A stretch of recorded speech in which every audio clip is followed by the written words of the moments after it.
Hello, everybody, and welcome to episode 38 of the In From Japan podcast, the podcast where we talk about the latest news on Japan-developed games and other things in relation to them.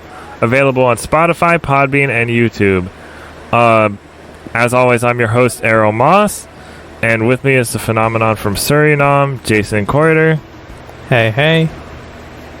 And before we get into things here, I want our U.S. listeners to remember to please register to vote. This week, I believe, is voter registration week. That's it. That's the tweet. Just please remember to vote in this coming election, because it's very important. You know why. I feel like you should know why. Yeah, if you want a better future, if you want a better healthcare, better justice system, better educational system, then make the educated vote and do your civic duty. Yes. Okay, so moving on, and there'll be a link for like voter registration stuff in the description on YouTube. I don't know if the Spotify thing, hopefully the Spotify thing will have like a link or something too. But for basically in the description there will be a link for that.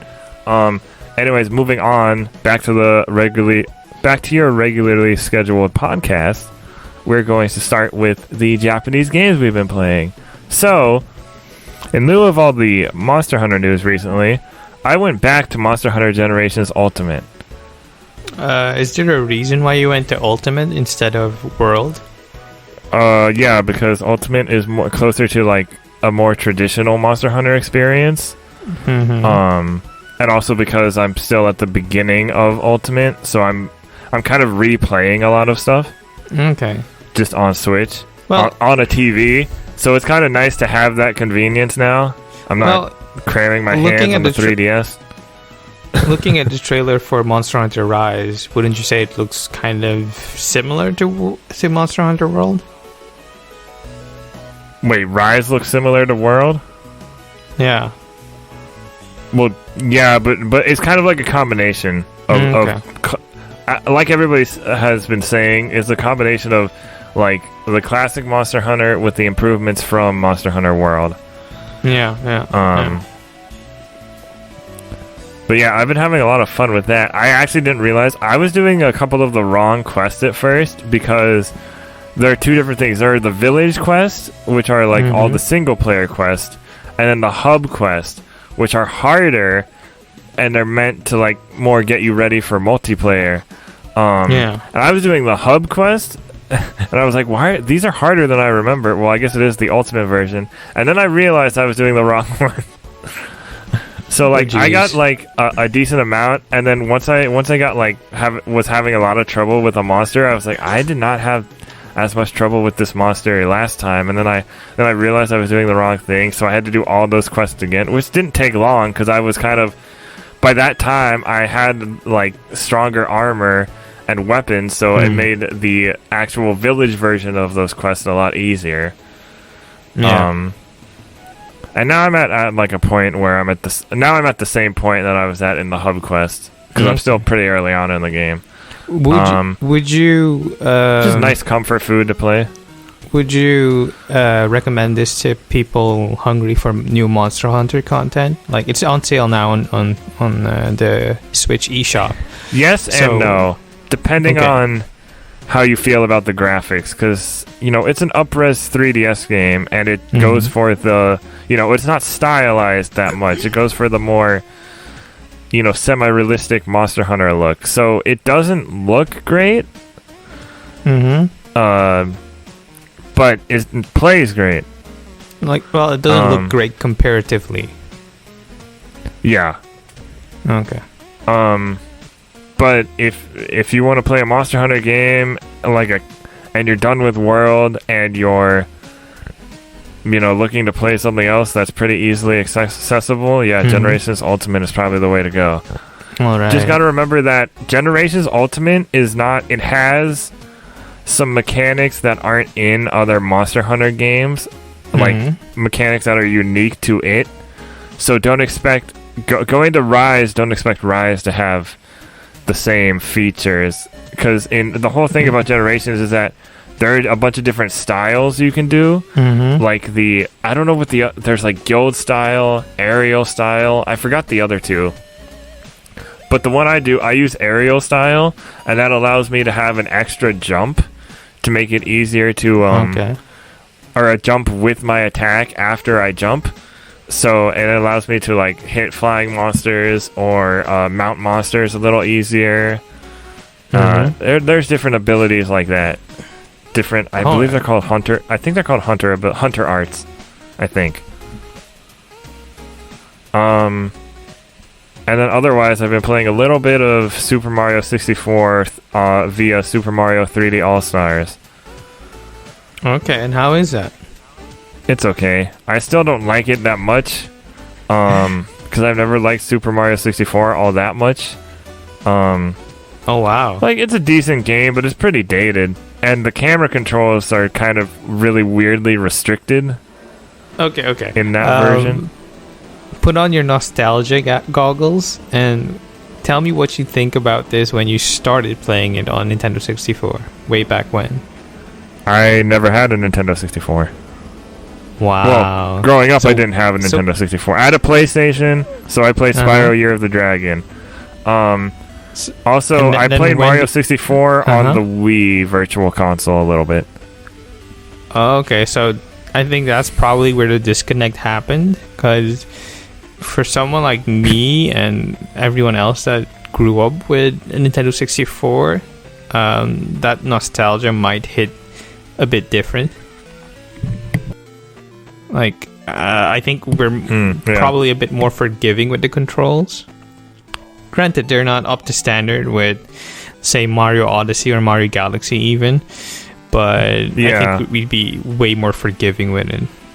It's been interesting playing that at the same time as Tamarin, that indie 3D platformer that came out, because like Tamarin has like some modern stuff, like with graphics, and like, you know, it has like some modern updates, at least like aesthetically, but the control, like some of the controls and just the mechanics, and not doing anything like really new or unique or anything, it's like, it's kind of like, okay, this just feels like you updated an older game but didn't really do anything to improve on those formulas, even though we've made like so many improvements since then. So it's interesting to contrast like those two things in the same genre, or compare and contrast.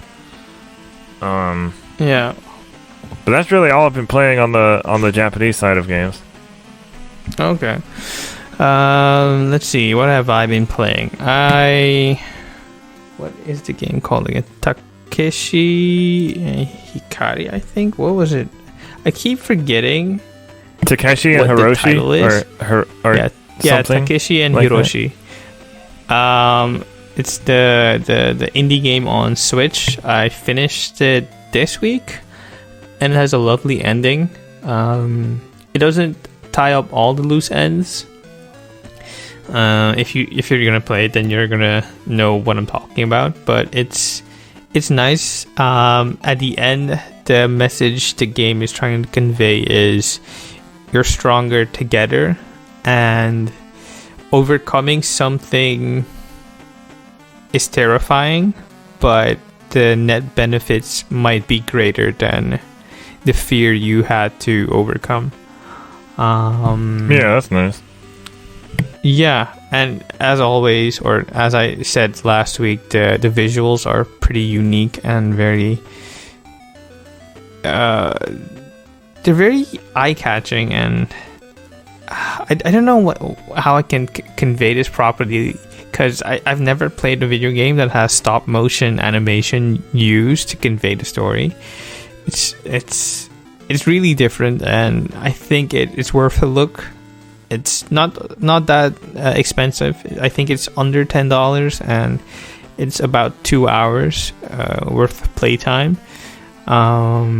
if you're looking for So something it's new, kind of just a nice short experience. yeah, exactly. Feel good experience, I guess. It's really short. It's a feel good experience. If you're willing to experiment with something new, something different, I'd say give this a shot. It's also on iOS via Apple Arcade, if I'm not mistaken. So yeah, that's one game I've been playing. I've also been playing Super Mario 3D All Stars, and specifically Super Mario Sunshine. That's because I probably have the most nostalgia with that one. I did have a Nintendo 64, but I didn't own Super Mario 64. I always borrowed it from someone, but I never really sunk my teeth into it. And fun fact, back in my younger days, I was not that good at platformers. Now I'm reasonably good. Oh, yeah. Okay, so you had that problem too? Yeah. Like, I don't know. Super Mario 64, I still have some trouble with 64, but not nearly as much as I used to. Yeah.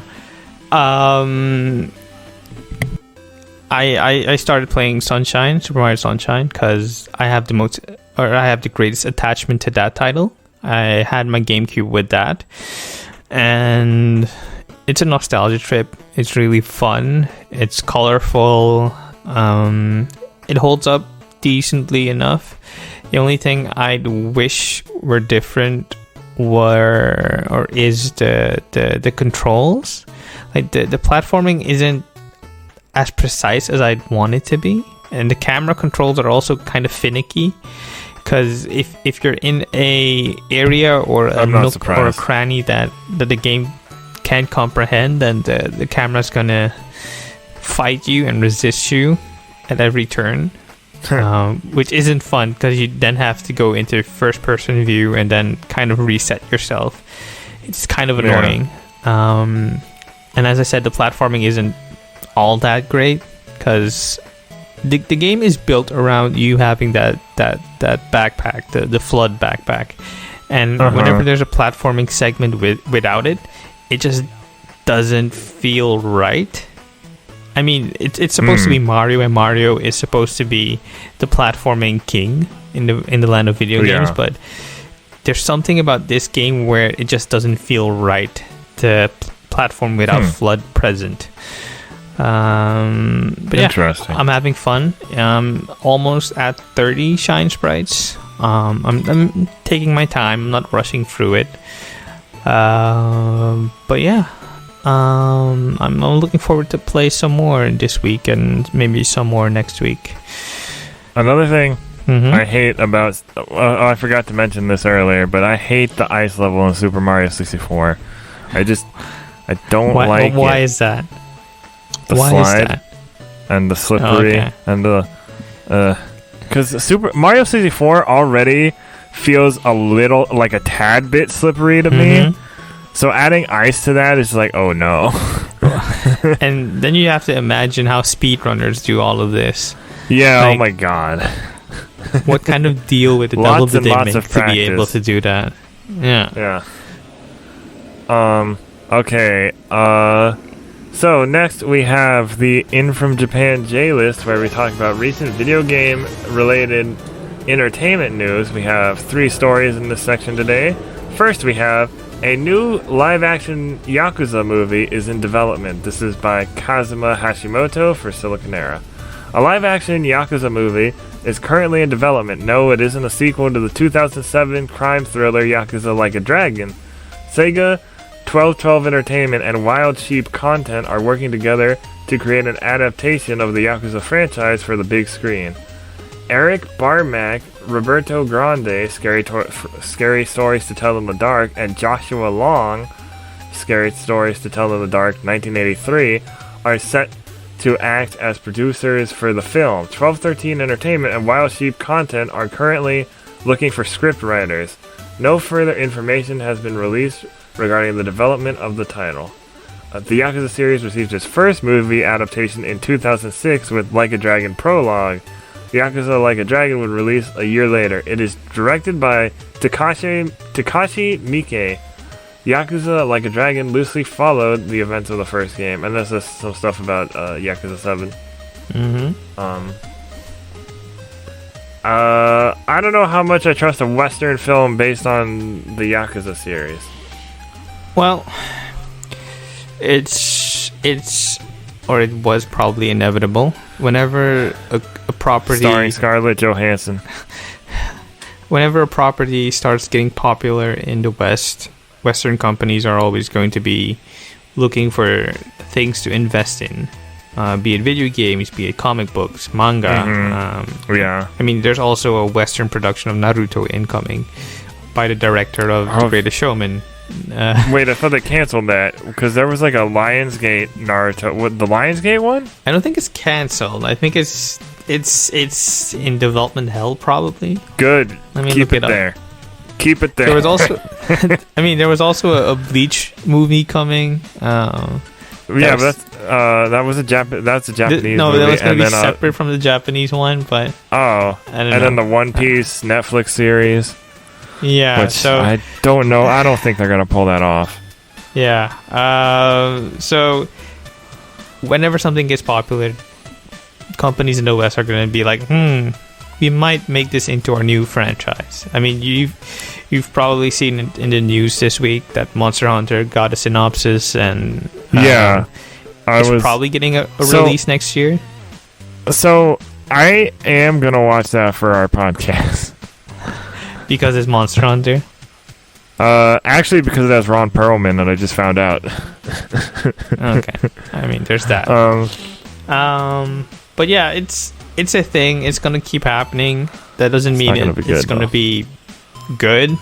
It most likely means it's gonna be bad. But if it's weird, it's funny because the more the things that you think wouldn't be good, Detective Pikachu and Sonic the Hedgehog both turned out to be decent movies. Yeah, they were very good. The Bleach movie was also relatively good.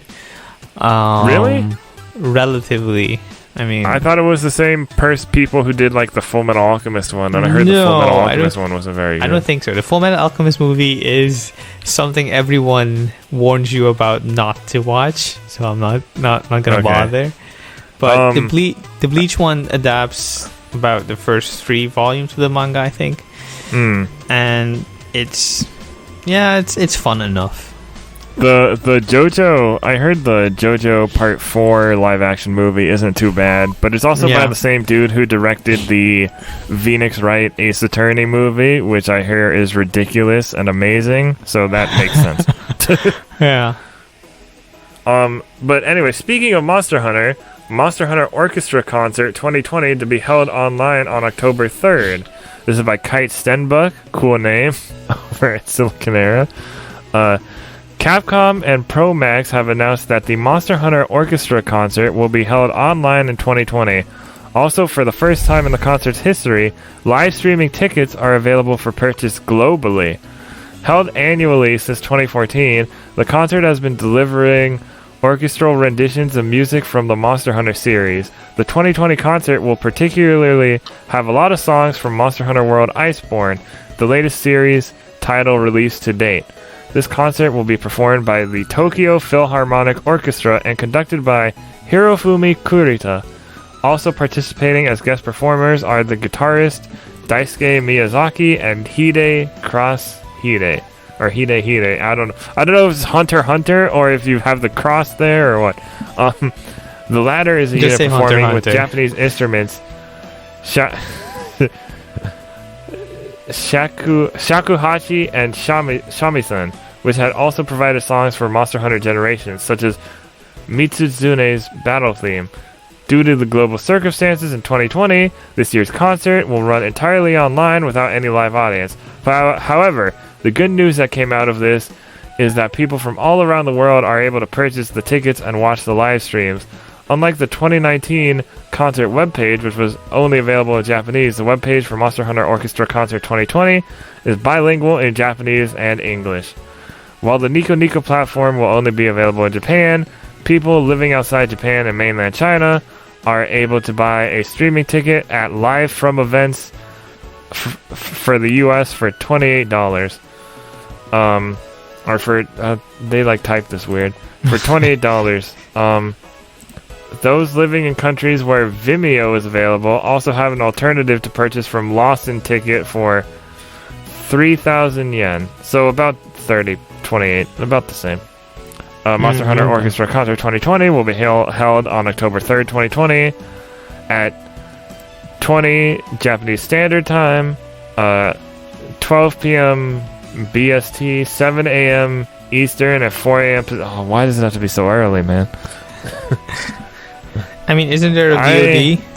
I do like how we're getting these online concerts. Like, there was that Undertale one the other day. I've wanted to go to more video game orchestras, and since I can't go in person, even if I have to get up at 4 a.m. for this, I might do it. Sounds like a fun time. Monster Hunter music is great. Yeah.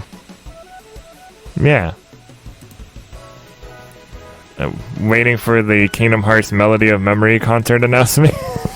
Jeez. I mean, the game in and of itself will be a concert experience, so I don't think they're gonna bother bringing that into an orchestra concert thing. Our last news story on the J list is Zoi's Wild Anime's second half launches on Netflix US on October 1st. This is from Anime News Network, and it was reported that it'll debut on Netflix in the US on October 1st. Stream will include episodes 26 to 50 of the first Zoi's Wild anime. I believe that is the rest of them. Okay. I've been, slowly watching this because I've also been watching other stuff. Oh, and also, there's actually more Zoi's news in here. The Zoi's Wild Senki Battle CG anime is slated to debut this fall on Shogakukan's Koro Koro Comics Magazine's YouTube channel, as well as Takara Tomi's official YouTube. So they're making another one. Okay. I did not know that. And the game comes out for us on October 16th. The first Zoids Wild fighting game comes out. And then the next one has not been confirmed for the US yet. And I can't remember. I don't think it's out in Japan yet either. Okay. So, that's a thing. Next up, recommended content, where we highlight content other than news from the past week and list out with the links in the description. So we have Sega producer Sam Mullen talks about the 13 Sentinels localization by Kazuma Hashimoto over at Siliconera. NIS president talks Disgaea 6 development and 3 changes to keep the series fresh by Sato over at Siliconera. Talking Grand Blue Fantasy Versus with Side Games and Arc System Works by Lucas White over at Siliconera. Xbox still needs a major Japanese studio under their first-party banner by friend of the show Cameron Hawkins over at DualShockers. PS5, what Xbox buying Bethesda means for Sony, beyond episode 667 by IGN staff over at IGN. Monster Hunter Rise, the Nintendo Direct Mini, and remembering the 3DS. Nintendo Video Chat 527 by IGN staff over at IGN. There's never been a better time to be a roguelite fan by Katie McCarthy over at US Gamer. Japanese games have their roguelike Japanese games too, okay? And the writing for last decade's Final Fantasy woman has me cautious of Final Fantasy 16 by Natalie Flores over at Fanbyte. And before we get into the news, it is Tokyo Game Show. All this news is from, or not all of it, but most of it is from Tokyo Game Show. Like a good majority, or, is still relevant while Tokyo Game Show is going on. There are a lot of good sales on Japanese going on, Japanese games going on right now. Japanese what? Japanese what? There's the Big in Japan sale on PS4. There's the Final Fantasy sale on Steam. Square Enix there's sale. There's the Monster Hunter sale on Switch. There's a Sega sale on Switch too. Also, you can get every Yakuza game. No, not every Yakuza game. Yeah, every Yakuza game. The Yakuza collection. No, well, no. I was gonna say something, but I just realized I was wrong. If you already have Zero and Kiwami 1 and 2 via Game Pass, like I do, you can get the remastered collection and 6 together for $38. Because Yakuza 6 is only $8. That's nice. Unfortunately, I don't have time to play all the Yakuza games before 7 comes out. So, I mean, you don't have to play 7 immediately. You know what? People have told me different things. Somebody else who I know who's a big Yakuza fan says people actually should play the Yakuza games before playing 7. And I'm like, I don't actually know if I should listen to you or not. Well, look, if you're invested, I don't really care that much. Like, if there's a character and I'm interested, I'll look them up. But otherwise, I'm sure it's fine. Probably not that big of a deal. If you're interested in the nitty gritty of the narrative, then you're going to be playing from 0 to 6 and then 7. If you want a semi clean slate, then you're going to start with 7. It might be okay. You might not be all that lost because it's a brand new cast of characters, so most likely you'll be fine. But at the same time, all the Yakuza games are pretty great, so you might as well play them all. I do plan on playing Yakuza 0 at least before I play 7. Okay. All right. So we have no bad news this week. That I know of. And the only, the bad news that would have been bad news was kind of fixed already. Because it's pre-order stuff. Yeah.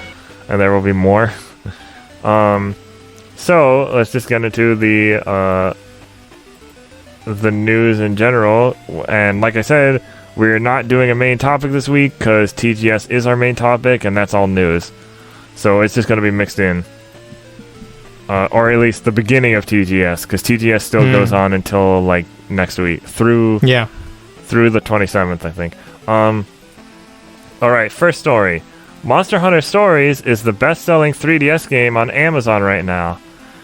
This is by Liam Doolin over at Nintendo Life. Capcom surprised Nintendo fans this week with not one but 2 brand new Monster Hunter games last week.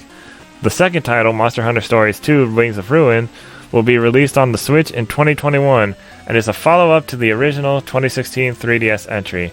This announcement is now seemingly fueling sales of the original Monster Hunter Stories game on Amazon in the US, as originally spotted by Twitter user Stealth40k.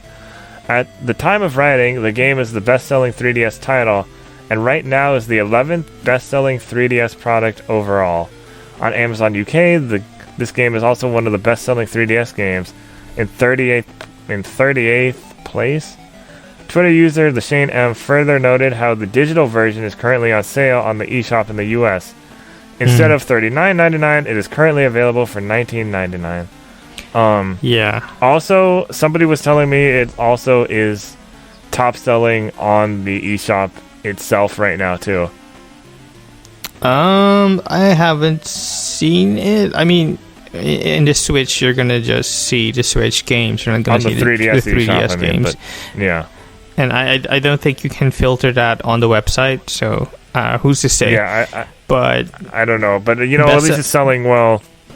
Yeah, best-selling game is a pretty neat feat, but it's also to be expected because 3DS games aren't selling all that much. So a big spike is going to be noticeable. Kind of like how there was a spike in Xbox One X sales when the pre-orders went live for the next generation consoles. It's because you're working from a base level of practically 0 and then people buying it in mass, and that makes the statistics jump up all that much. But number 11 is a pretty mighty feat because the 3DS has a very capable library of games. And it climbing up to number 11 is worthy of praise. Too bad I won't be able to play it because Nintendo won't let me. There is one way you can play it. Oh no, I'm not going to do that. I am definitely not going to do that. No, that's not what I was going to say on mobile. No, that's what I'm saying. I'm not going to do that. It's 3 or 4 gigabytes on my mobile phone. No, just use a oh god, what is it called? What? Use Android on your computer and you can still buy the game. Yeah, no. If I'm gonna do that, like I said a few weeks ago, if I'm gonna do that, I might as well just play the games I have on PC. But yeah, who knows? Maybe one day play Monster Hunter Stories. I'd love to, but Nintendo won't let me, and I'm not going to go the mobile Order route. a physical copy. Do it. I might as well save up for something else. For Stories too. But I digress. I'm still hoping for that Switch port. Yeah. Alright, next story. Level 5 to prioritize Yokai Gakuen development over Inazuma 11 Great Road of Heroes. This is by Alistair Wong over at Silicon Era. The long-awaited Inazuma 11 Great Road of Heroes has hit yet another roadblock. Today, Level 5 President Akihiro Hino revealed on Twitter that the company will be prioritizing the development of the Yokai Watch spin-off, Yokai Academy Y, over the soccer title for business reasons, meaning that the game will likely be releasing even later than what may have been expected. This game is never coming out. Here is Hino's full message translated below. Pardon the sudden message, but for business purposes, we have prioritized the development of Yokai Academy Y over Inazuma 11 Great Road of Heroes. Currently, discussion on the groundwork needed to make Inazuma 11 a hit title is required, so that game development may be allowed to continue. We're putting all our efforts into making it a good game. Please forgive us for the long wait. News on the soccer title has been non-existent since the reveal of the first details on the game back in April 2020. But Inazuma 11 fans have been waiting for the game much longer than that. Originally titled Inazuma 11 oh yeah, you know that from the earlier podcast. So it's currently in development. Yokai Academy Y is already out in Japan. I don't think it'll be localized. But there is a free demo you can get from the Japanese eShop. It kind of plays a little bit like Snack World, but I need to, from what I've seen of it, but I need to actually play it. Yeah. It's kind of disappointing to see Level 5 go down this route. Like, what's happening that they can't finish the games they're developing? Like, seriously, what's going on? They haven't. Yeah, there were those rumors of a mass exodus. There's like all this stuff happening. Yeah, I don't know. Well, I don't know what's going on over there. Maybe Microsoft will buy them up next. Don't.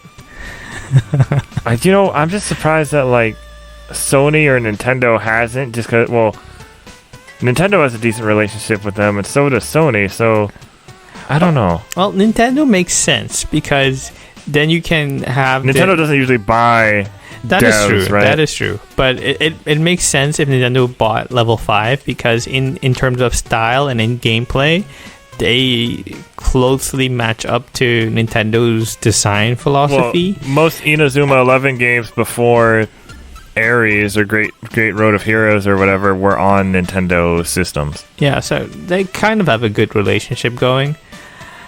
This is so. But Nintendo just doesn't buy. Like I said, Nintendo doesn't buy up studios. Sony, Sony, they're I guess they're talking to again because they released Yokai Watch 4 Double Plus on PS4. Yeah. But then they had a good relationship in the past, with helping with Dragon Quest 8, and then the two Dark Cloud games, and Rogue Galaxy. Ni no Kuni. So yeah. Oh right, Ni no Kuni was PS3 exclusive. Yeah. Oh well. Hopefully they can pull through. Okay, next up we have Sony apologized for PlayStation 5 pre-order situation. Promised more chances. This is by Jenny Lada for Silicon Era. The PlayStation 5 pre-order situation wasn't great. First, Sony's Eric Lempel, the senior vice president of PlayStation Worldwide Market, claimed, quote, "It's not going to happen with a minute's notice," end quote. Then during the PS5 September 2020 showcase, the pre-order date given was supposedly September 17th, 2020. Instead, they went up immediately, and now Sony apologized and committed to doing better. Sony made an official statement about the PlayStation 5 pre-orders on Twitter. It acknowledged things went wrong, offered an apology, then committed to more pre-order opportunities. You can click on the article if you want to see the statement by Sony. And yeah, it's a right mess. You were able to pre-order a PS5, right? I was able to pre-order. Yeah. Yeah. Okay. And also an Xbox One S or X? Series X.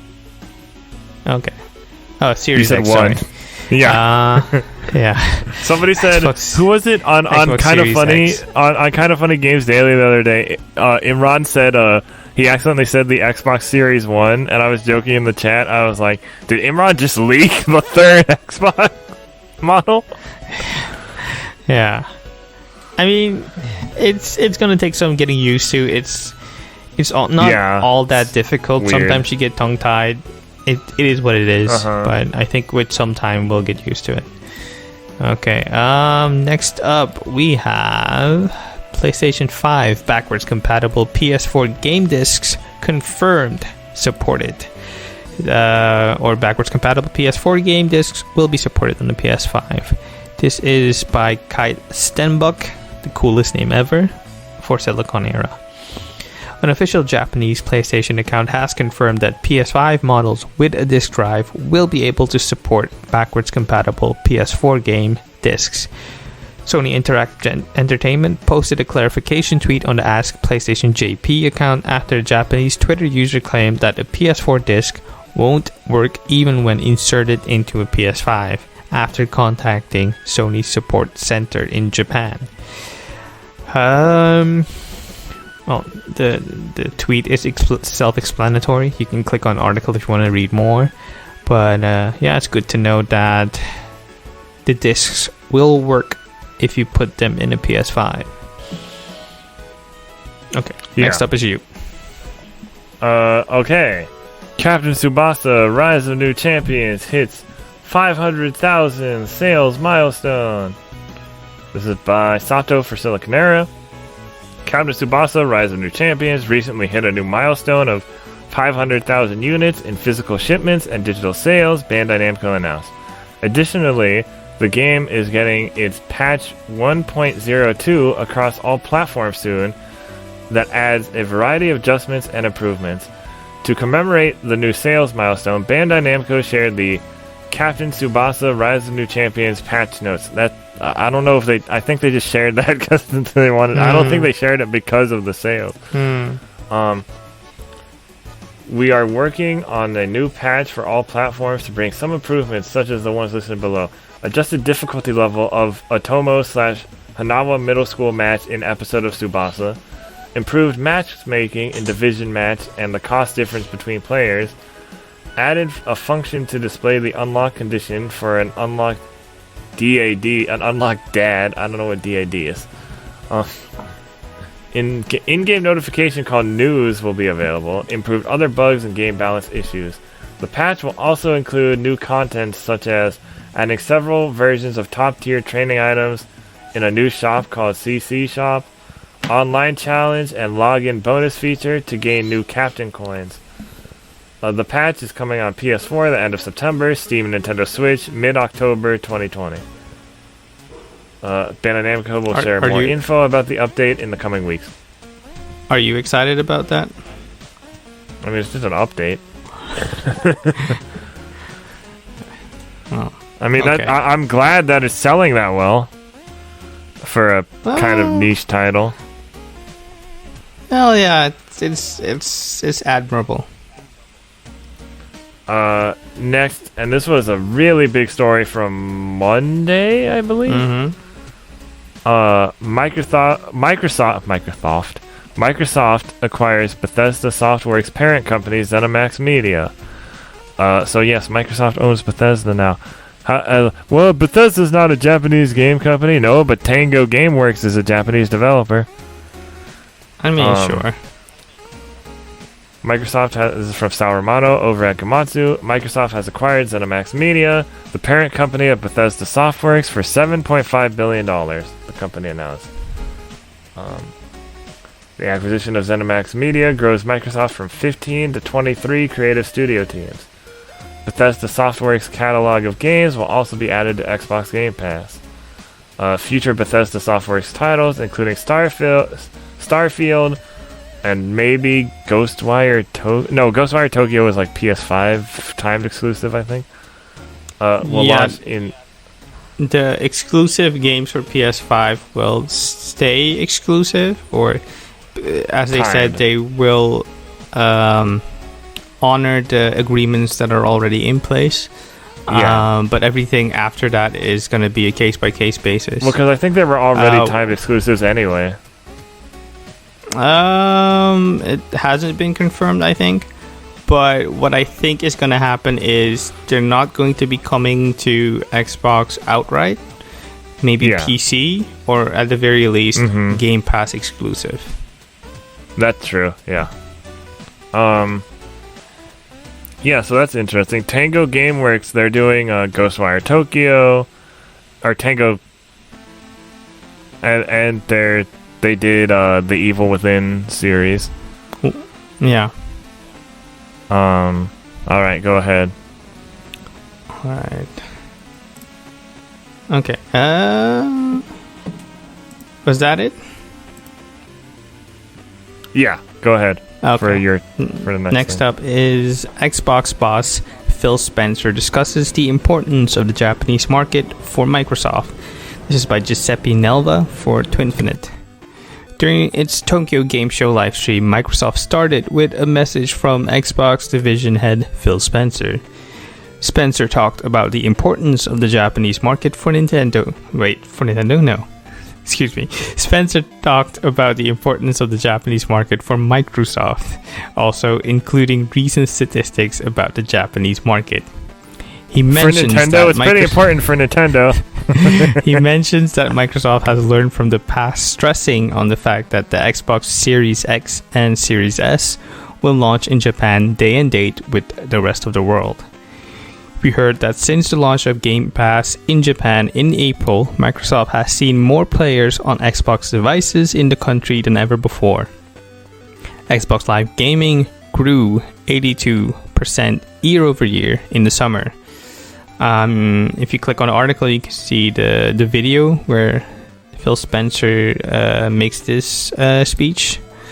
It's good to know Xbox is steadily growing in Japan. We haven't seen any figures from anyone else besides Xbox for the recent few months, I think. Or have we?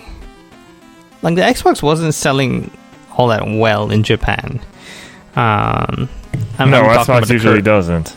Yeah, the current gen But console. apparently the Series X is selling better, but that might just be because there are less of them. Probably. And also, Game Pass is kind of platform agnostic. You can play it on mobile phone, PC, on your current Xbox. So that growing at least is a good sign. Alright, next up is all you.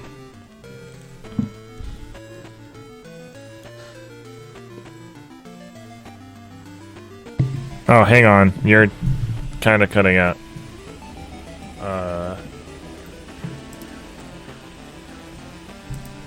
Yeah, so next story. Xbox Series X share button is customizable.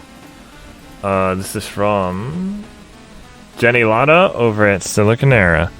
An Xbox Series X share button will be a part of all of the console variants controllers, much like how the PlayStation 4, DualShock 4, and Nintendo Switch Lite Joy-Con each have a dedicated button. But now we know a bit more about how it works thanks to Xbox programmer Danya Cooley-White and the Xbox podcast. When speaking to Larry Major Nelson, Hrib is HRYB. him. He explained about his customization options and settings. The segment begins with Major Nelson showing off the controller so people can see the share button on it. It is in the very center between the menu and view buttons that were present on the Xbox One controller. From there, Cooley White explained how it can be remapped in the Xbox accessories section of the Xbox Series X menu. You can press once quickly to take a screenshot, can double tap to open recent captures, and may hold to start recording. Though, as shown on the mapping screen, you could choose the button and determine if it would be a share button press or share button hold. Then you have record what happened, stop recording, and take screenshot as possible options. So kind of just becoming more like the PS4 share button then? More or less. I didn't know the Xbox One controller didn't really do that. You have to fiddle with menus, if I'm not mistaken. There's no dedicated button for sharing. Record what happened is cool. Record what happened so it goes back, and that's actually pretty good. That's like a that's kind of like on Twitch when you do a clip. That's good because I often forget, and I'm like, how are these people recording this? Unless they're just always recording some of these moments.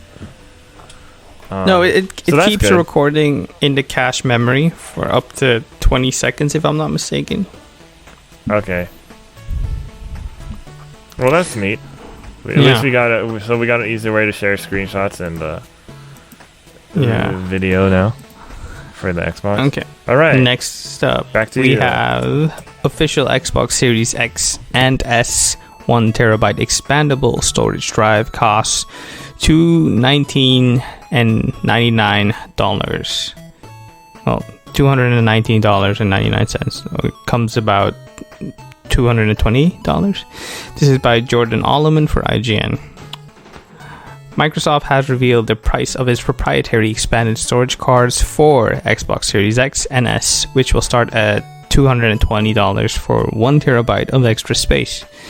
As spotted by The Verge, a listing for the 1 terabyte game drive for Xbox Series X and Series S appeared on Best Buy's website, confirming the pricing.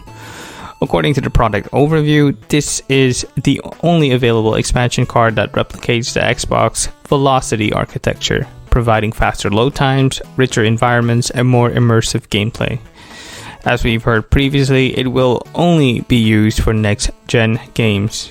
And there's a quote from Larry Erb.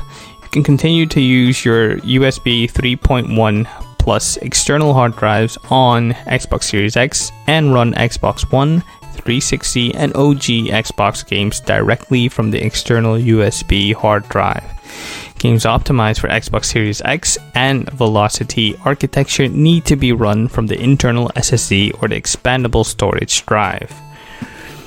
So there you have it. It's definitely not cheap, but it being a solid state drive makes a lot of sense, and especially being that small makes a lot of sense.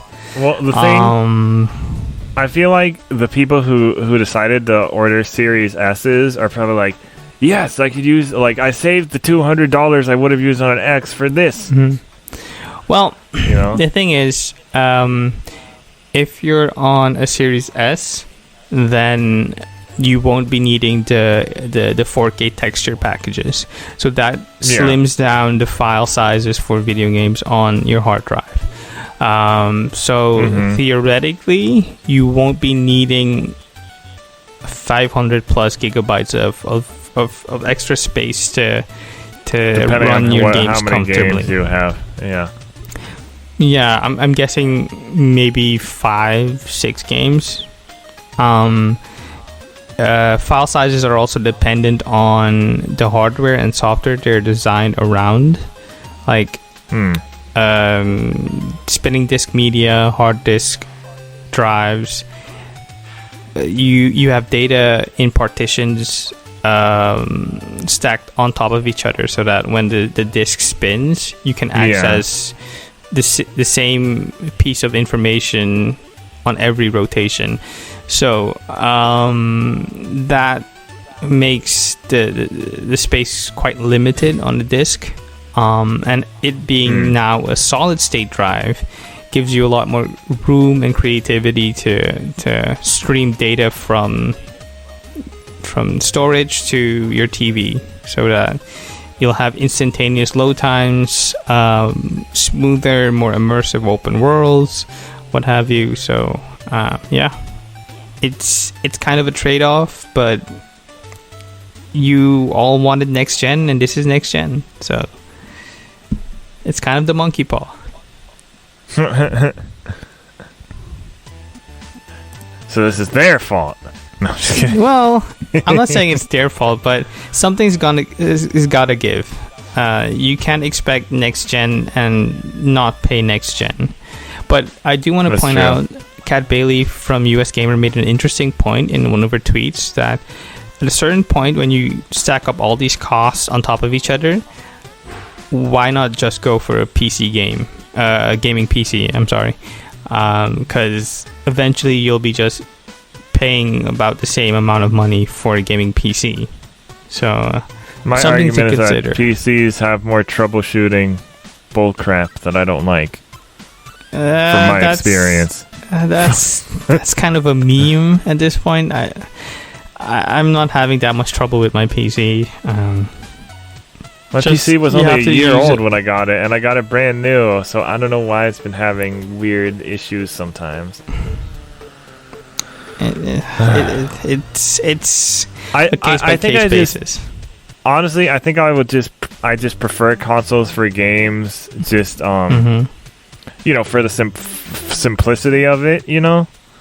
Not that it's not simple on computer, on like PC, but like PC sometimes you have to do extra stuff to get things to run correctly. You don't have to do that often these days, but it still happens. Like with I haven't. Doom Eternal had that weird thing that I had to I forgot what it was specifically, but Doom Eternal had this weird thing on PC that you had to go in and fix.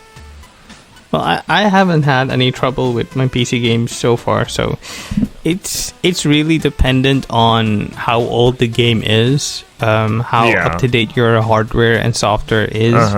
So it can vary from person to person. I mean, to be honest, my PC is mostly for indie games I can't get on other platforms, or like indie games or games that I don't have the other platforms for, or can't easily get on other platforms, or for podcast and video editing. So it's fine, you know.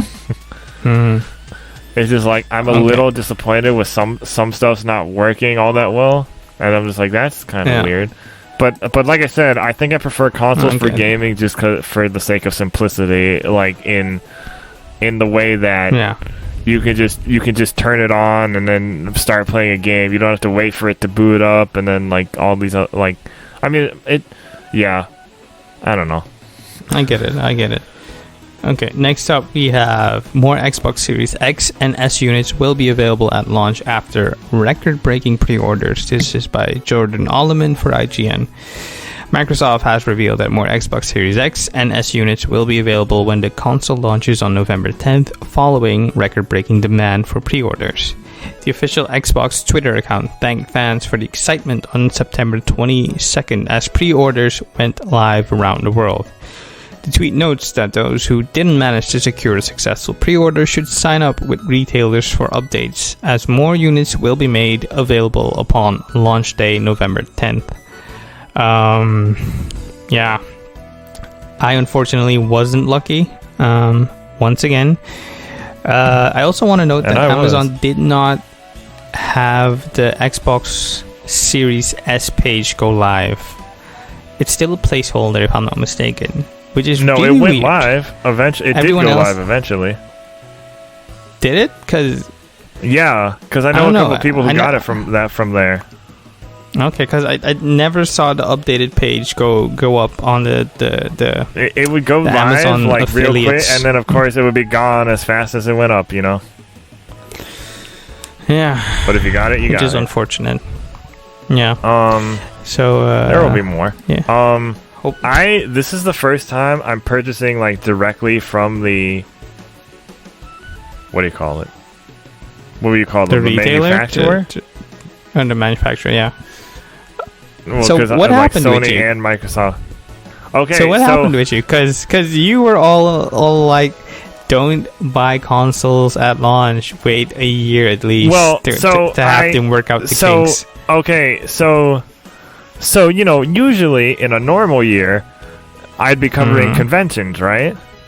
Mm-hmm. And when I quit my day job closer to the beginning of the year, before this whole pandemic started, I was like, oh, I'm going to cover more conventions, I'm going to do more things, it's going to be great. And then this pandemic happened, and more events were canceled, and GDC, which I planned on going to, that was completely canceled, and E3 was canceled, and everything went digital. And so all the money that I'd usually spend on conventions, I could just use for next gen. It's about the same amount when you put it all together. Go, kids. Don't go traveling. Save up all your money for next gen. And then in lieu of conventions, even though since there aren't conventions, I can just help cover next gen stuff. Yeah. Well, you are fortunate, my friend. You do what you can. Yes, I'm insanely lucky to be in the position that I'm in. I realize that. I'm just teasing you, man. Next up, we have Bright Memory. I'm still very sad that we don't have regular conventions right now.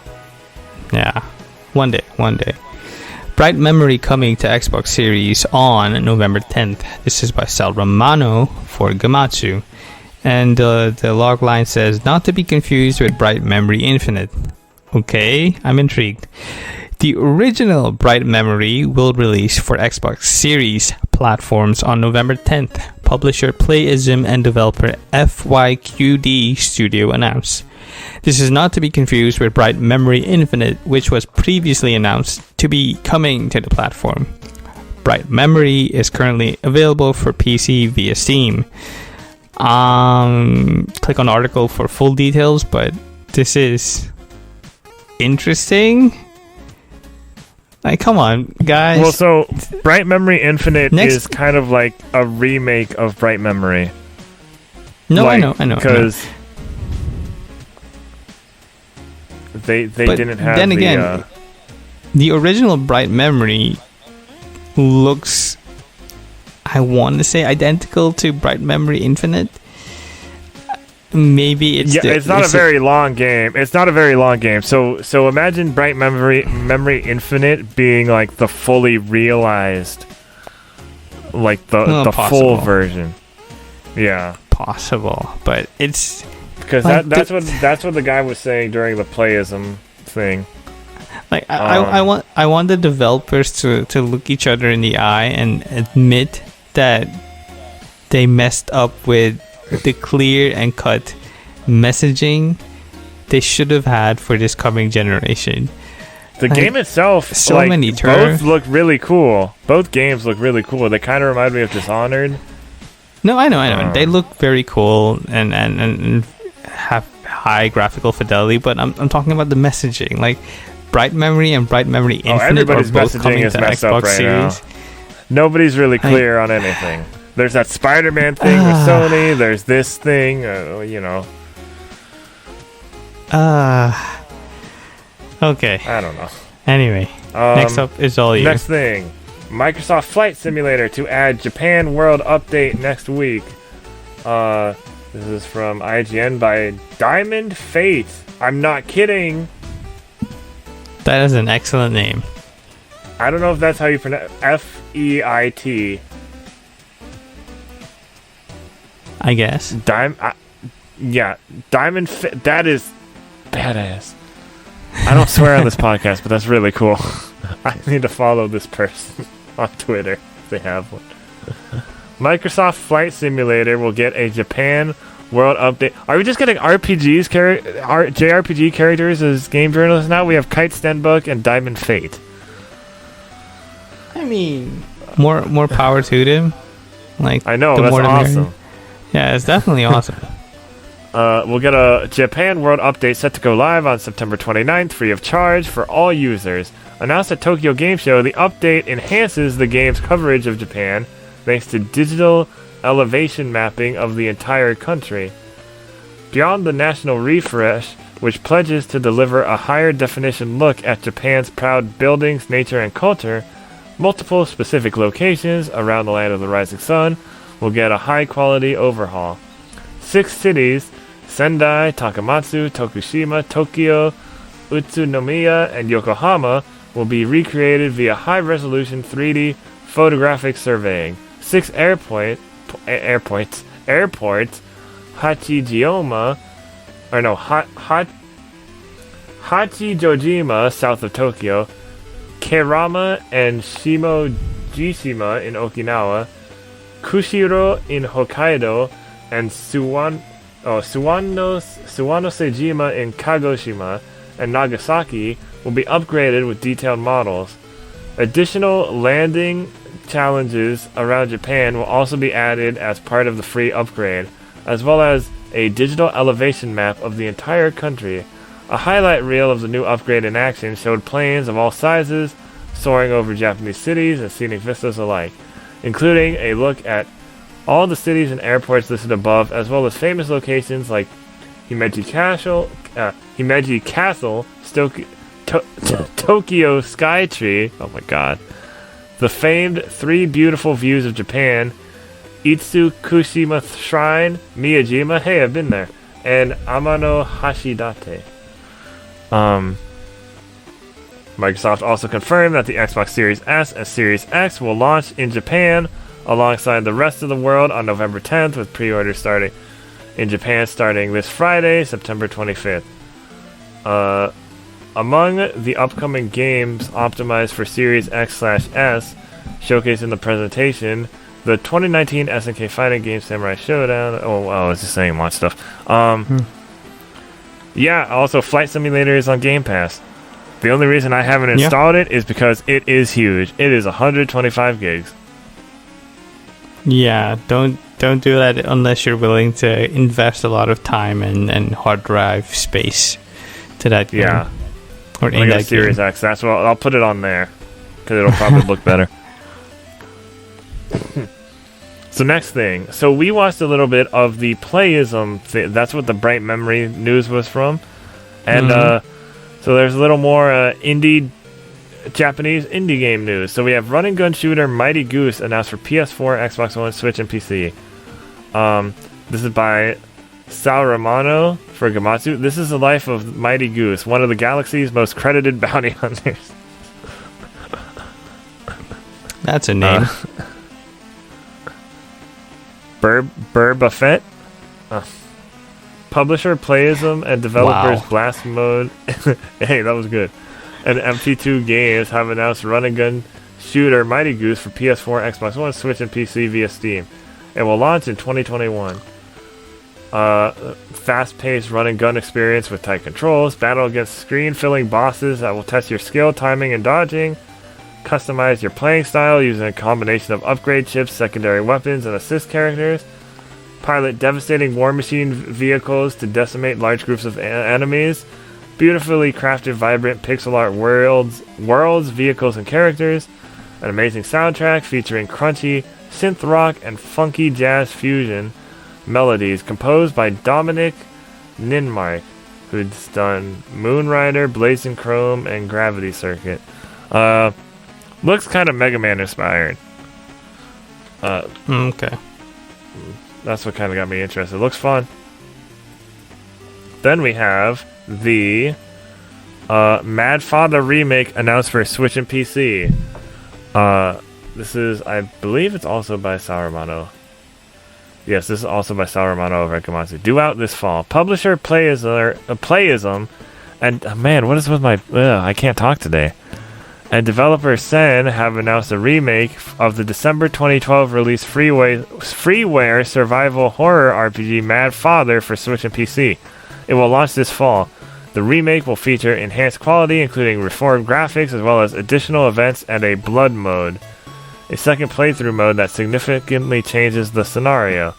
The original Mad Father is currently available in English for PC via Steam for $2.49.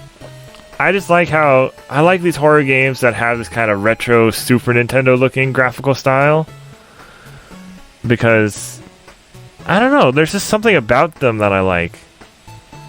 Just doing a horror game in that style specifically, I think is interesting, because you have to make it a little more kind of psychological, I feel like, because Super Nintendo graphics aren't as scary, right?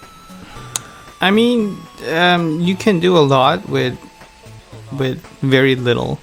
Like, look at the Five Nights at Freddy games. They're not graphical showcases, but with what little they have, they can bring horror to you. Horror is more about can't atmosphere. Believe we're getting a next-gen game of that. Yeah. Horror is more about atmosphere and a persistent sense of dread. It's not about the most stunning visuals. They help, but they're not needed. Not everything can be Resident Evil 7. Which, that's too scary for me. It's not even that scary. Come on. Orange Blood, next story is Orange Blood for PS4, Xbox One, and Switch launches October 1st, currently available on PC. This is once again by Sawamata of Rikamatsu. Orange Blood will launch for PS4, Xbox One, and Switch on October 1st for $19.99. Publisher Playism and developer Greyfax Software announced. Orange Blood first launched for PC via Steam and Playism on January 14th. The overview of the game. It's basically this is like a hip-hop RPG. It's an RPG. It's a turn-based RPG where you have guns, and it has a hip-hop soundtrack. Okay, I am intrigued. It is the end of the 20th century on a 1990X on a historic timeline different from that which we know. A man-made island off the coast of Okinawa is humming with a dirty, exotic vibe, and it's awesome. Rust and faded concrete glisten. That's in the description. Glisten in the morning sun and the late night neon, showing off various faces of the island. Amazing soundtrack. Let yourself go to the subtropical sun, the sound of the waves, and the scent of dank weed. That's what it says. And let some real deep cuts and unknown classics of 1990s hip-hop take you away. It doesn't matter whether you're chilling on the couch, on a rooftop, having a drink at the bar, or capping fools in a firefight in some sketchy alleyway. These dope tracks are gonna get you moving. For kawaii soldiers. Hey you, do you like hardcore adventures where you take on the role of an even harder core character tasked with beating the crap out of a bunch of demons? Well, so do I, but sometimes it's fun to try out something a little different, you know? These four cute girls couldn't care less about little photo stickers. They'd rather play with some rifles and cash. Simple yet deep turn-based gunfighting. Use simple controls to take down evil gang members and killer robots. In New Kozo, you can purchase randomly generated and extremely powerful guns 24/7. Load up a shotgun so powerful you burn yourself to toast if the gas leaked, and some brand new fireproof sneakers. Find a group of psychotic Yakuza thugs and personally deliver a handwritten invitation to beat downtown. There's a dog too, Roof. Okay. There's a trailer for that. I did play a little bit of it at PAX 2019, and it was pretty interesting. Alright. Okay, next up we have CyberConnect 2 is working on a new original RPG series. This is by Josh Tolentino for Silicon Era. Well, I should just get on with the update. The update states CyberConnect 2's Hiroshi Matsuyama was not announcing a new RPG series, but rather reconfirming the previously announced Senjo no Fuga, Fuga Melodies of Steel, due for PS4, Xbox One, PC, and Switch. Oh yeah, I was at the panel for that last year. Yeah, CyberConnect 2 announced that it is working on a new original RPG series in a brief, almost throwaway announcement made during the 2020 Asobu Indie Showcase livestream. That's it. They're working on a smaller title, probably self-funded, self-published. We'll see how it goes. I'm sure you'll play it as you're such a big CyberConnect 2 fan. I am a fan, but we'll see. But you haven't played .hack! Well, yeah. I can't play every game. Next story, also from Sawamata over Komatsu. Gigabash Gigaman trailer. Meet the symbol of hope. Passion Republic Games has released a new trailer for multiplayer monster brawler Gigabash, introducing new playable character Gigaman. Here's an overview of the game and the character. Giga Bash is a 4-player arena brawler set in a world filled with giant monsters and heroes. Choose from a colorful cast of characters inspired by classic monster tropes, each possessing their own unique skill set and abilities. Pit against your friends in a destructible arena in a battle for dominance. The game emphasizes accessibility and pure fun, seeking to unite players on the couch for a casual bash or a competitive brawl. These design choices have led them to win the Indie Prize Award from Dengeki and several other Indie Prize nominations such as 4Gamer and Famitsu. Their success in Level Up KL 2019, the biggest game festival in Malaysia, has also secured them the Grand Jury Award, Audience Choice Award, Best Game Design Award, and Best Technology Award. While the game is still in development, their efforts have garnered the hearts and support of the local gaming community. About Giga Man. Giga Man, the former symbol of hope for humanity's stand against the growing cases of kaiju invasions. After a long hiatus, the world calls for the steadfast hero to return once again, bringing along a little bit of extra weight from his early retirement. Giga Man's flashy abilities derive from his extravagant personality. Even though he gained some weight since his last appearance, he still retains most of his agility, allowing him to pull off the many acrobatic skills he developed in his prime. These include cartwheels, flying kicks, dive kicks, somersaults, and tornado kicks. As a veteran in kaiju fighting, he has learned to control his powers to avoid collateral damage, making him deal reduced damage to the buildings around him. Although this may be seen as a weakness, his heroic nature allows him to tap into the power of the Titan spirit living within him. It is literally Ultraman. This unlocks his ability to use Giga energy-based attacks such as his iconic Giga Beam and many more. Return him to his prime by transforming into his S-Class form and watch the monsters turn to fear as the forgotten hero makes his comeback. Giga Man is ideal for players looking for a high mobility type, fast-paced, combo-oriented character. His core mechanics require mastery and spacing and precise timing in each attack. In the right hands, Giga Man can overwhelm his foes in an unending string of air juggles and combos, perfect for players who prefer to beat their opponents with style points. Giga Bash is in development for PS4 and PC. Oh. Are you done? Yes. This is just, it's an Ultraman parody character, basically. That's great. Okay. Kirby Fighters 2... Next story, Kirby Fighters 2 appears on Nintendo's site. It is now available. Because so it appeared on Nintendo's site, and then as of today, I believe, it is now available. Probably. So it's the new Kirby Fighters game on Switch that has a bunch of Kirbys that can fight each other, and they have different abilities, including the brand new wrestling Kirby. So yeah, go play that. Okay.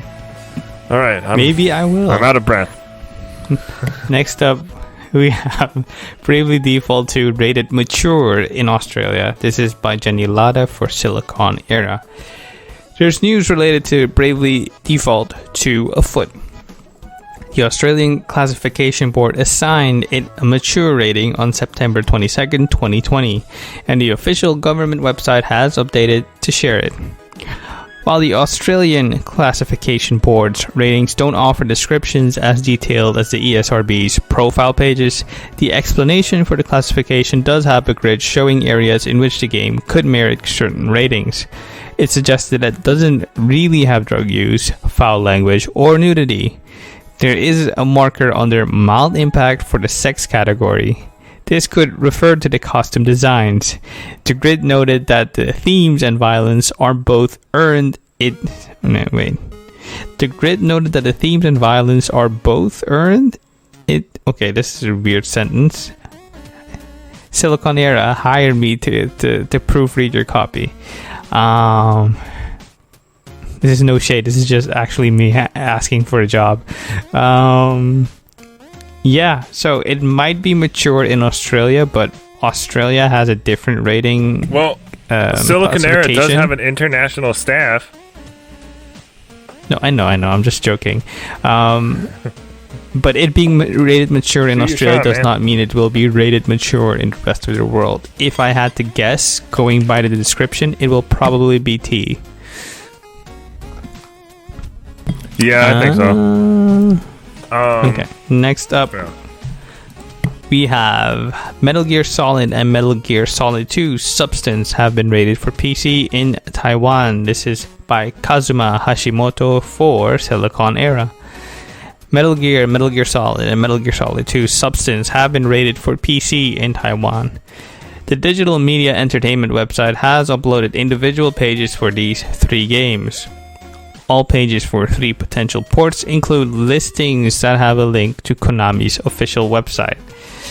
Metal Gear Solid originally released on PC in September 2000, and Metal Gear Solid 2 Substance released on PC in March 2003. However, this will be the first time Metal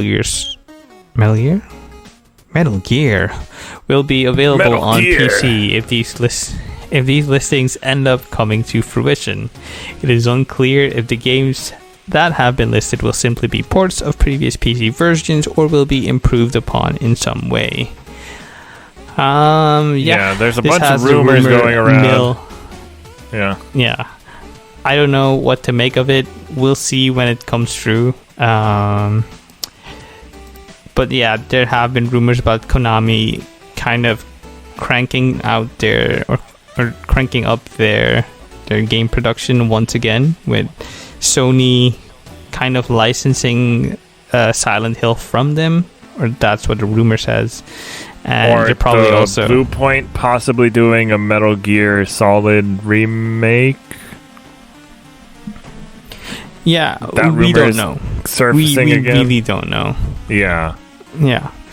Because what we do know is we're getting PC ports apparently. Yeah, I mean, maybe they could also just be placeholders someone made to just populate a store, but I don't also think that's how. Usually, those stories are like when something's rated in another country, it usually leads to that thing. There being actual news about that thing not too long after. Yeah, but it could also just be what already was on PC just being re-released. Metal Gear Solid was never on PC, was it? Not to my recollection. I only know of Metal Gear Solid 2, and I know 2 was on PC. 3 wasn't. It was. That's 3 weird. was on PC? Wait. Now I have to look this up.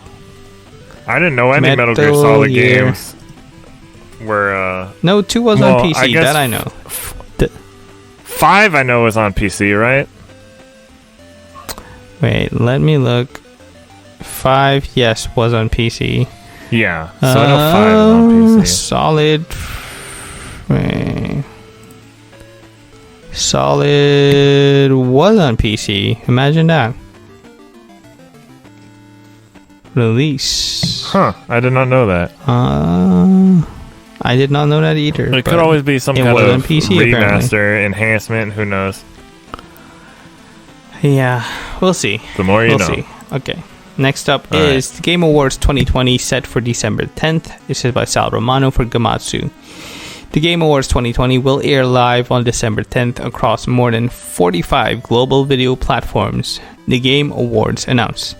This year's show will broadcast in 4K resolution from studio locations with no in-person audience in Los Angeles, Tokyo, and London. These 3 host cities will be digitally connected for a celebration complete with live award presentations, musical performances, and world premiere game announcements. You can click on the article for more info. So it won't be as it was previously. I think you can compare this to the time Joel McHale co-hosted, when it was kind of an in-studio thing. So I think that's what we're going to be. It wasn't the Game Awards, but it was the Video Game Awards. Yeah, it was, I think, 1 or 2 years before the Game Awards premiered. Okay, so I would have been in college probably at that point, but I might have. That might have been one of the years I missed. That might have been one of the years I missed it. No, you didn't miss much. Trust me, it was it was something. I love That's Joel okay. McHale, but I was there for the Chick Hydro Man a couple of years ago. Oy vey. Okay, next up is all you. I mean, not at the Game Awards, but I saw it. Yeah. Yeah, so next is Earth Defense Force World Brothers release date announced for Japan. This is from Siliconera, and it is by Sato. D3 publisher announced the release date for the voxel-style EDF spin-off Earth Defense Force World Brothers in Japan is December 24th, 2020. The standard edition of the game will go for 7,480 yen for the PS4 and Switch. The magazine confirms... Oh, I guess it was in a magazine. You didn't say that earlier. That's weird. The magazine confirms that the Heavy Soldier class Fencer will appear as a representative from Earth Defense Force 4. We'll also have the Special Soldier class Air Raider from Earth Defense Force 5. Lastly, there are 2 Earth Defense Force Iron Rain reps with Prowl Rider and Heavy Strikers Soldier classes. The game takes place in a voxel blocky world that is usually a peaceful blocky world, but sometimes causes it to break into pieces, and you have to put it back together. And we'll December 24th. We still don't have a release date for World Brothers in the West, but it will arrive sometime in 2021. Probably the first half, if I had to guess.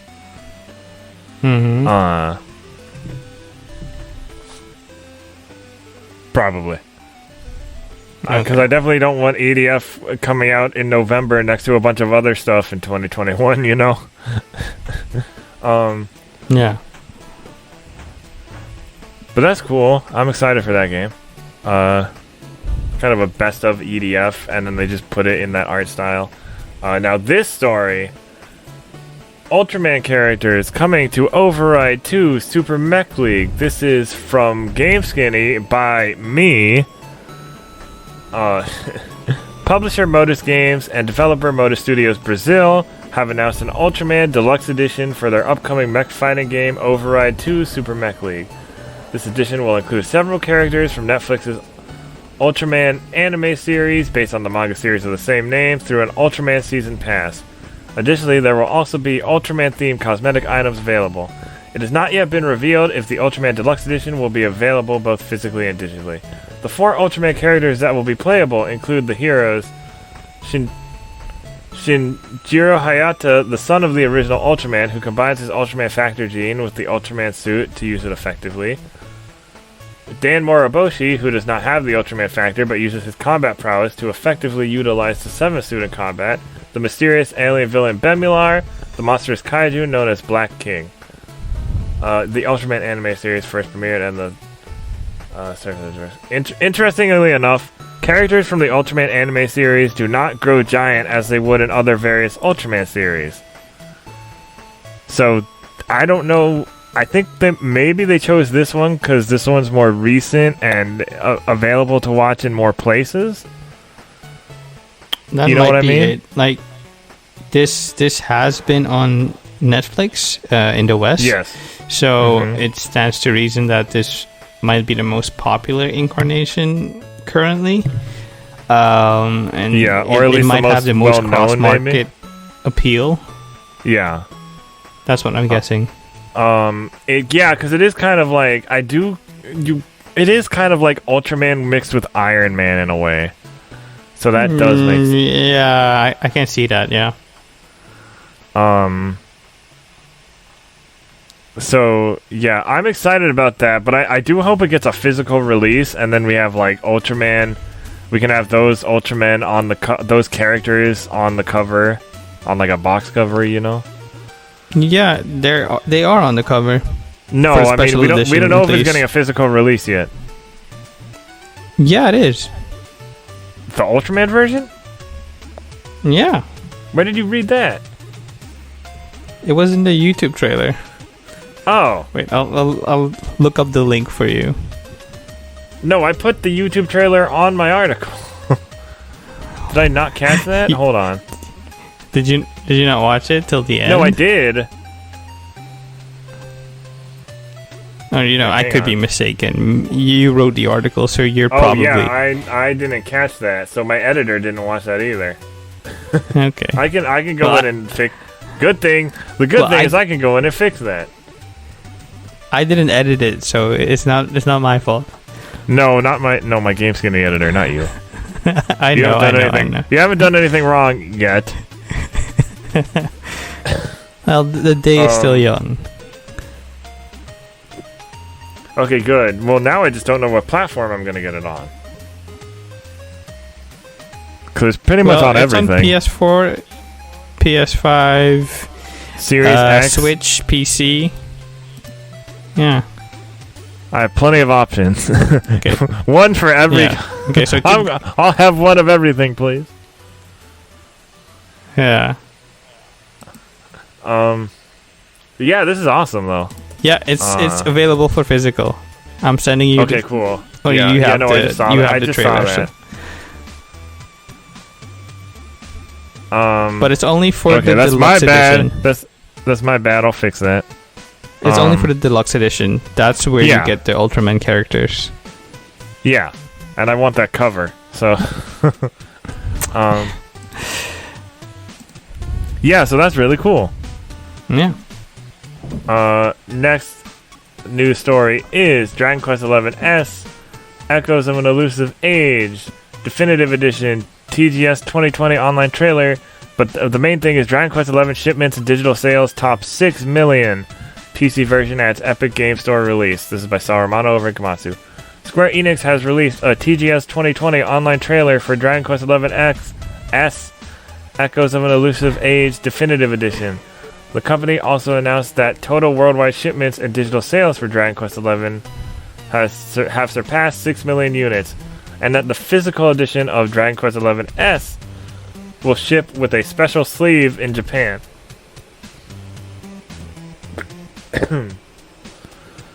Sorry about that. And there's just a description via Steam page, and the definitive edition is available now for Switch and due out for PS4, Xbox One, and PC via Steam, the Epic Game Store, and the Microsoft Store on December 4th worldwide. And I believe will also be on Game Pass. I'm pretty sure. So that's great. 6 million. Wow.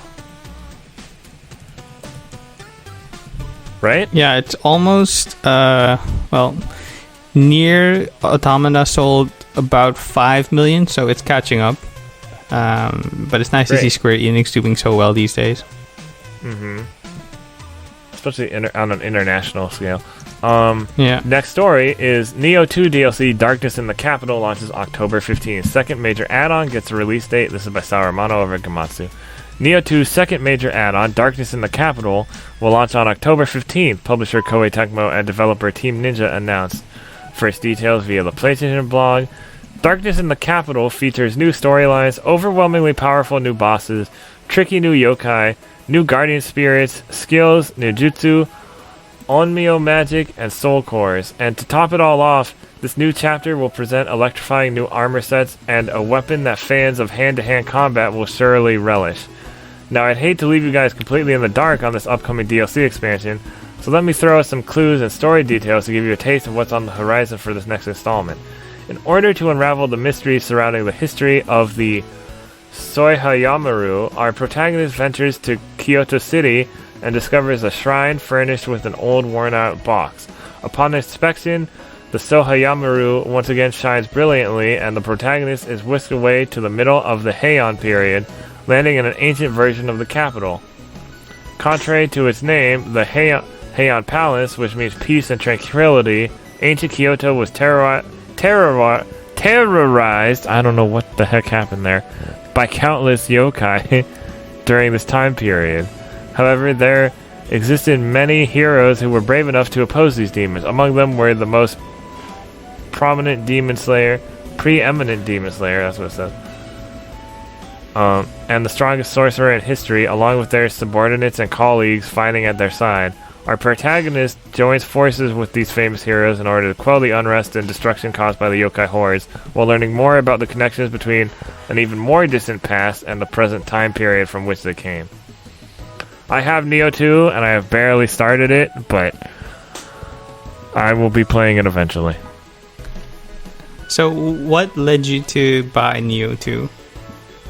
I blame Kazuma Hashimoto for that. Wow. Did you at least play Neo 1? Because he was streaming it for a while. It was on PlayStation Plus, so I've played a little bit of it. This I like better because they improve the combat and you can make your own character. You're not stuck as just one guy. I mean, there is that. Yeah. Okay. Next up, we have Nier Replicant. Okay, I'm not going to read the version number. Nier Replicant launches April 22nd, 2021 in Japan, Asia, and April 23rd in the West. This is by Sal Romano for Gamatsu. Nier Replicant version blah blah blah will launch for PlayStation 4 and Xbox One on April 22nd, 2021 in Japan and Asia, and for PlayStation 4, missing comma there, Xbox One in North America and Europe, and PC via Steam worldwide on April 23rd, publisher Square Enix and developer Toy Logic announced. In addition to the standard edition, anyway, Square Enix will also release a $160 White Snow Edition, which includes the following: a copy of Nier Replicant, a Grimoire pin set, script set, special soundtrack, steelbook case, and a Lunar Tier collector box. Pre-orders are available now via the Square Enix online store in North America and Japan. In Japan, this is only available for PlayStation 4. And digital pre-orders will include a mini soundtrack on all platforms, plus a dynamic theme and avatar set on PlayStation 4, and a wallpaper set on PC. The box art is also reversible, with Japanese art by, or the Japanese edition has art by Akihiko Yoshida. Akihiro Yoshida? I thought it was Akihiko. No, Akihiro Yoshida, which is one of my favorite artists ever. He does a lot for Final Fantasy, and he also did for Nier Automata, the Japanese box art, and the special edition box art, I want to say. Yeah, it's great news for Nier fans. There was a live stream earlier today. You can catch it on various websites, the VOD at least. Yeah, it was also a fun live stream with Yoko Taro present. But yeah. Okay, next up we have Nier Reincarnation coming west. This is a smartphone game. This is also by Sal Romano for Gamatsu.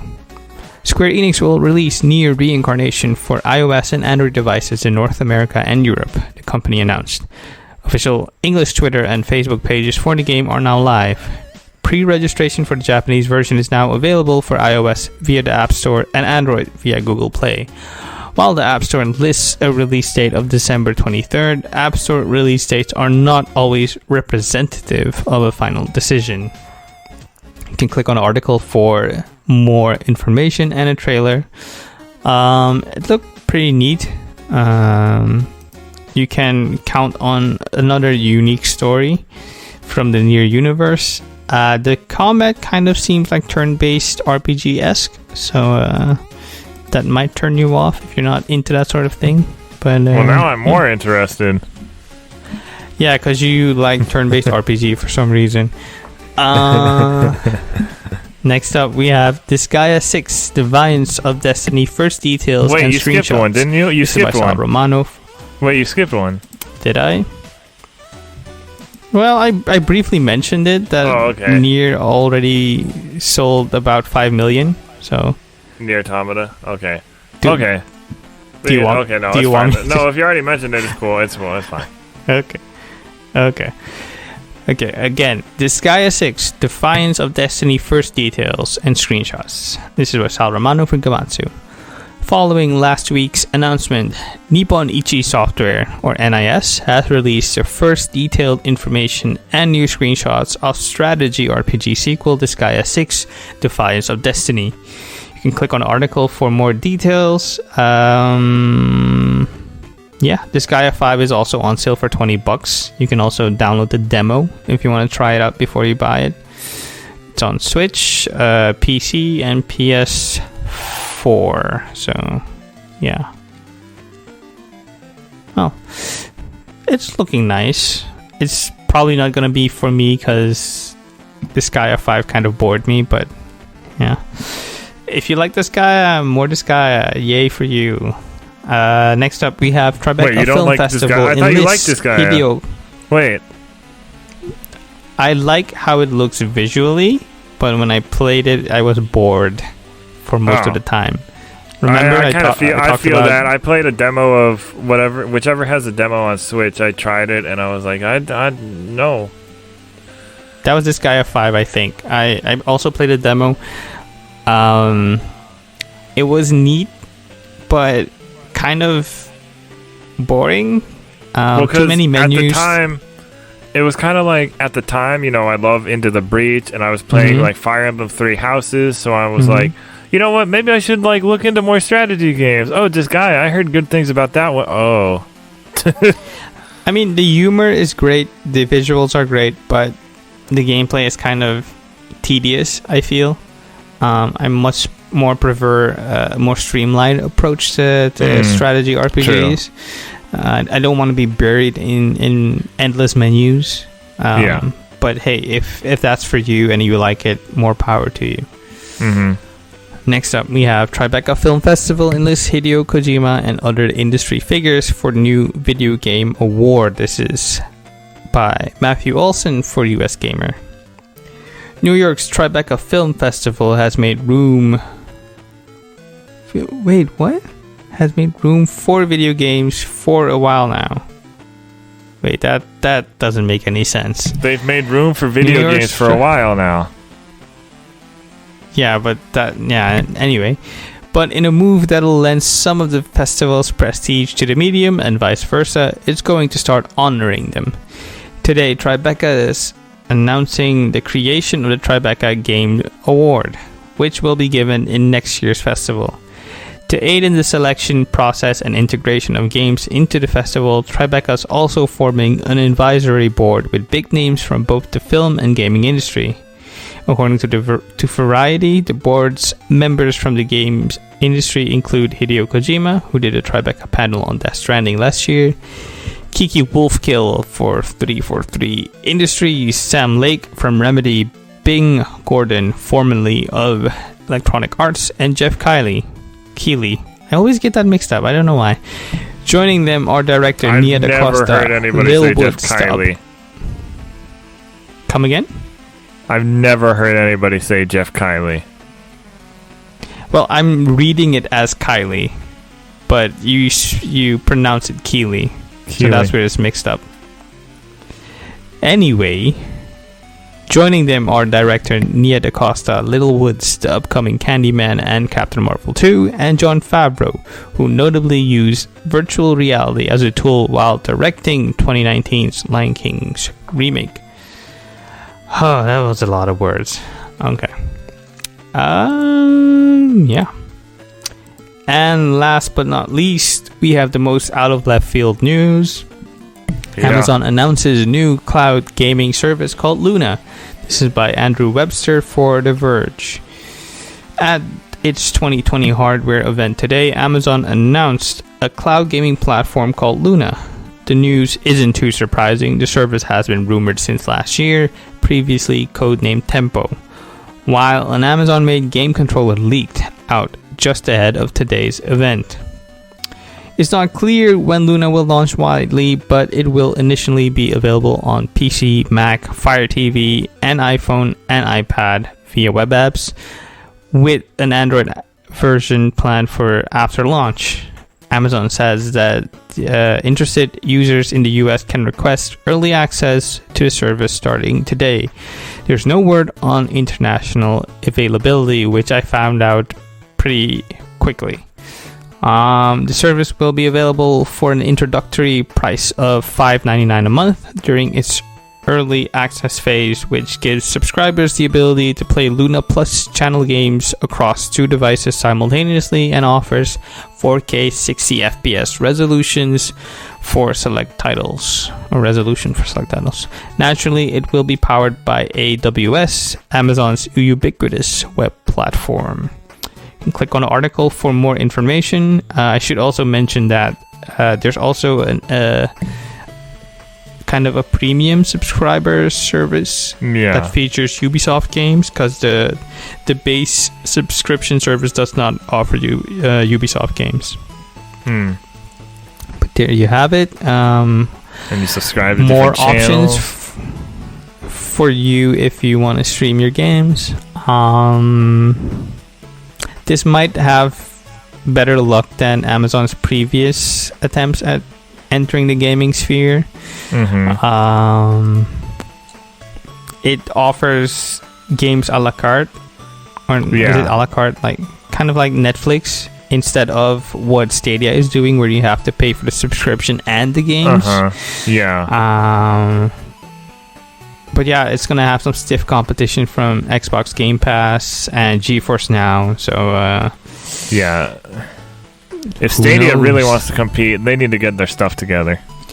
Yeah, I'm imagining that by year's end, they're going to announce that they're going to have a subscription service where you just pay a flat fee and then you have access to about 50 games or 100 games, who knows. Because the way they're going, they're not going to be able to compete with Xbox Game Pass with its sheer volume, or with Amazon and its sheer volume. So they're going to have to make a tough decision. And that Twitch, like, Amazon owns Twitch, so that Twitch integration is like, well, why didn't they think of this earlier? Now that I think about it. Yeah, it's probably them wanting it to catch up with modern technology, because not everyone has availability. That's kind of my argument against game streaming in general. Yeah. And not everyone has that great of internet, and people seem to forget that often. And even if you have great internet, you also probably have data caps, so that limits how long or how much you can play games. That's what Blessing was saying on today's Games Daily, I'm pretty sure. Very similar to what he was saying.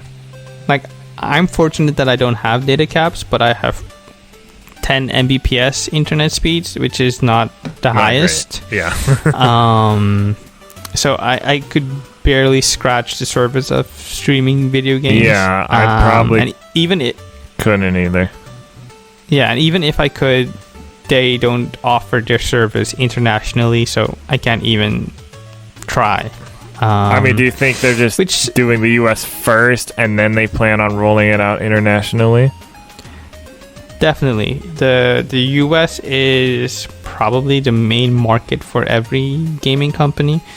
And everyone else is kind of like small potatoes. That isn't Europe or Asia or China, even when China is kind of the biggest market that's not conquered yet.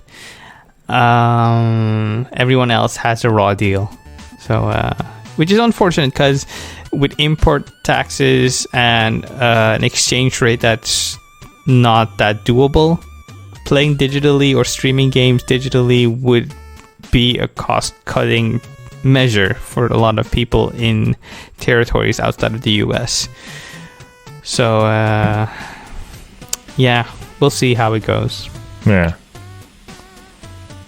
I think that's it. Yeah, that's it. Because our main topic was just the news, just because we had so much TGS stuff. We covered a lot this week. Yeah, a lot happened this week. Yeah, and there's still more stuff happening this week. Yeah, I mean, next gen isn't here yet officially, so but it's coming. I imagine we'll still have plenty of things to talk about in the coming weeks. Yeah, we will. So, thank you for listening to us. This has been Jason. This has been Erroll. Please register to vote, U.S. listeners. Yeah. And wash also your hands. Just vote in general. Wear a mask. You know who to vote for. Be kind to yourself. Yeah. And be kind to each other. Yeah, and we'll see you next week. Yeah. Matane.